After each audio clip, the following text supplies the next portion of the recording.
What's up guys, it is Sam here from Sam and Gino Talk Money, and today I'm going to be talking about the age-old question that is taxation robbery? So a lot of people have different views on taxation and how it should be done. People feel hard done by, people think the rich should be taxed more. So I'm going to look up some examples of basically high tax countries, low tax countries, and see what you think actually works better, and try to answer and come up with a constructive view of whether taxation is actually the way forward, or should we let more money in the hands of the ordinary people instead of governments. So this is just a question that a lot of people think about quite a lot, and they look at countries like Dubai and the United Arab Emirates, where there's very, very low tax, and they see this with envy and wish that they had to not pay any tax. But I was going to look at the comparisons between higher tax countries such as the Scandinavian countries and then a low tax country like the UAE. So guys, without further ado, I'm going to get straight into this video and try to answer the age-old question whether taxation is just robbery.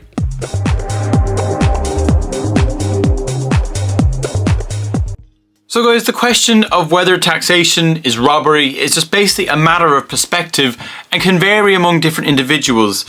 So some people argue that taxation is necessary to fund public services and infrastructure, while some see it as basically a money grab by governments on hard-earned money from its citizens.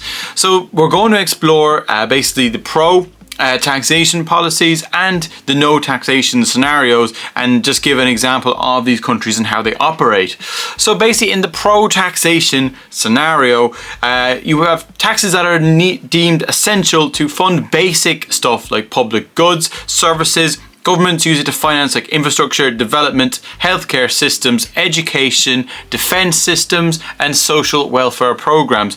And taxes can also be there to help with income inequality, especially as the higher end people generally do pay more tax in a high tax society, and it provides basically then like a safety net for people that are of lower incomes or are basically on like the welfare system.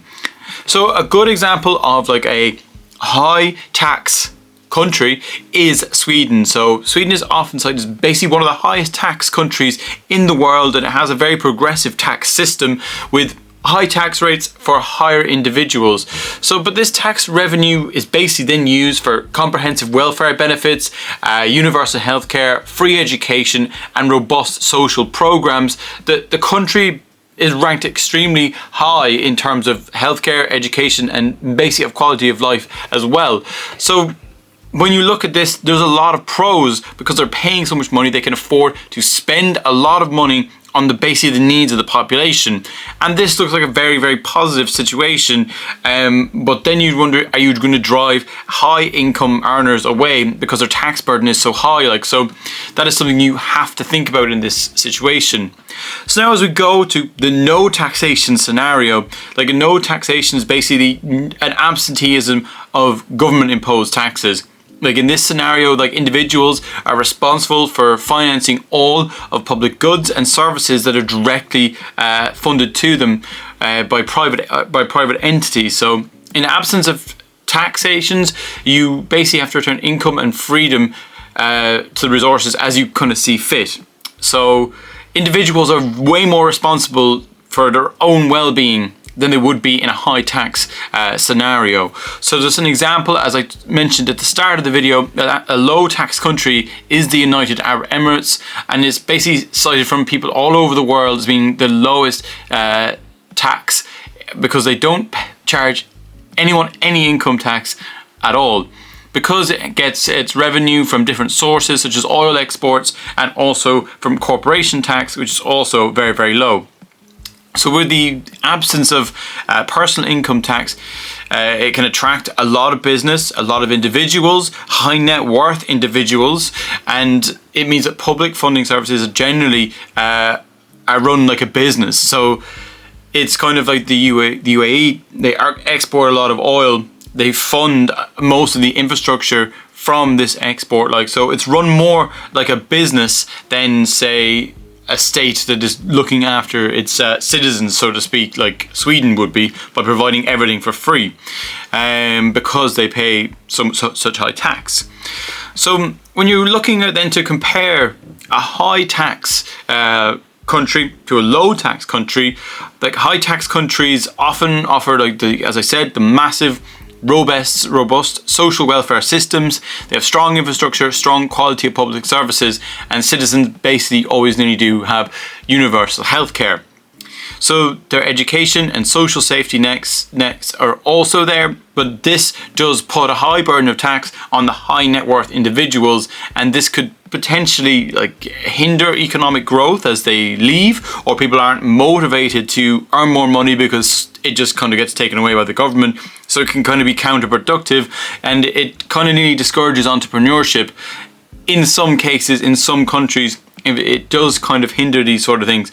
But if you're looking at a low tax country, they tend to attract businesses, individuals, due to their lower tax burden, and individuals can retain a large portion of their income, which can incentivize saving, investment, and economic activity.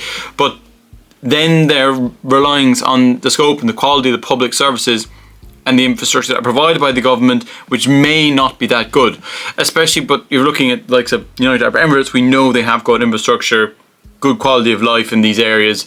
So it just depends on the country that you're going to that has these low tax incentives.